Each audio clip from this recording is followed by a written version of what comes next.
Flash flood wreaks havoc in Kentucky, USA. A thunderstorm bringing heavy rainfall and high winds starting at 4 p.m. on Saturday afternoon, July 17th, resulted in flash floods by 1 a.m. Sunday in Pike County, with rising waters leading to 2 deaths overnight. Overall, as many as 10,000 people were affected as some 200 homes were damaged or destroyed, with roads and bridges left in need of serious repair.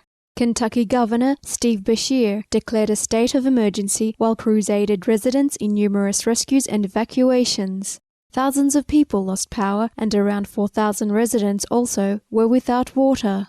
Distribution centers have been set up in several places to make water, food, clothing, and other necessities available to those in need. Governor Beshear and all rescue personnel, we are grateful for your caring actions to provide safety and comfort to the storm affected. Our prayers that such severe weather patterns are eased through humanity's increased care for our planet.